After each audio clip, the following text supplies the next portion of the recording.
Hello there, everybody, and welcome for yet another episode of Unist.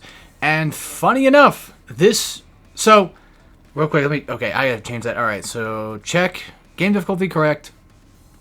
2 rounds. Let's begin.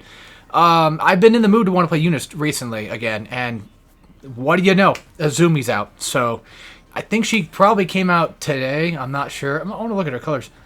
I've not actually played much of her. I've done a little bit of like the mission mode stuff. Looks like Rose almost from Street Fighter. I've done a little bit of that, but nothing too crazy. But anyway, just as it always is, we got to go with the original custom colors, or the original colors to be fair, and then just auto everything pretty much. And this should be correct. Looks like Izumi versus Izumi. So from what I can tell, her down is like this thing where you can summon her fish, but I'm not sure if she's considered a summoner, or she's probably considered a... I don't think she's not... Okay, she's not a puppet, yeah. She has a double... It's not Rekka, but she has like a double hit thing you can do with her. With, like, you can do the additional triangle, additional circle. You know, that kind of stuff. So, I'm still... Okay, by the way, real quick, like I said, I've done a bit of mission mode stuff with her. But that does not mean that I am going to be very good at this character. I am just going to specifically do the things that I know I can do, that I'm more than capable of doing, I guess. I don't remember what that... I forgot what move that was in air that she just did. I think it's like... I don't think it's Z-motion. I don't think she has a Z-motion that I know of. That's just a throw, so... Nothing too fancy. Yeah, just to try to maybe show off a few of her attacks and what have you. And I've not done... by the way, that summon move does actually bring enemies into the air, which is incredible. Azumi's whole thing is just really cool. Not gonna lie. Her whole setup is really neat. A little bit weird-ish, but she's not that bad. You can also do increase.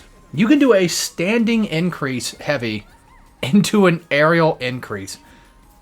For like just a slight overhead thing to kind of like just fudge with people. And by the way, this is my first match ever with her.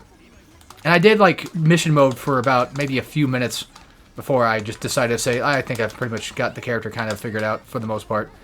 Not exactly like super figured out, but just enough to where, yeah, I would say that I probably have it sort of. I don't know if there is like any enhancements for having your summon out or not. But yeah, I would say this is one of the first summoner characters I can think of. I mean, I guess, technically speaking, Ordie is a summon character, maybe. Only because of the fact that her stand thing almost... It is down forward in air, of course. It's... For Ordie, it's like, you kind of just do these moves and the character comes out, but that's not really much of a summon, I guess. I don't know. I forget. I don't know what move that is, actually, not gonna lie. But for somebody like Chaos, even though he summons a character out, I would still qualify Chaos as a puppet character for the most part. But then again, you could argue like, well, puppet characters have to have like, they have to have puppets out pretty much at all times, for them to be considered a puppet character. But then like you look at a character like Zato with Eddie, you know, and it's like, personally, I mean, if he's like, I would still consider him. For the most part, a puppet, regardless, even though, like, you do technically summon him. But yeah, that increase heavy on the ground is incredible. And that will be a fun... That's going to be a definite fun mix-up tool. Not going to lie. But that's it for Izumi. I hate to end it off there, but this could potentially be the last character we ever see for Under Night that I know of so far. I don't know if they have any more plans for any more characters or not. But from what it seems like, maybe not. But honestly, fun character. Not anything too great. Probably not a character I'm going to, you know, keep in the back pocket. But definitely one of those I'll probably whip out every once in a while and play. And there's always a chance that could change. There's always a chance that I could end up just loving this character and playing her to death. Who knows? I could find a lot of cool stuff with her. But in terms of DLC, I think she's probably my favorite so far. I do like Ogre quite a bit, but yeah, all the DLC is pretty good, to be fair.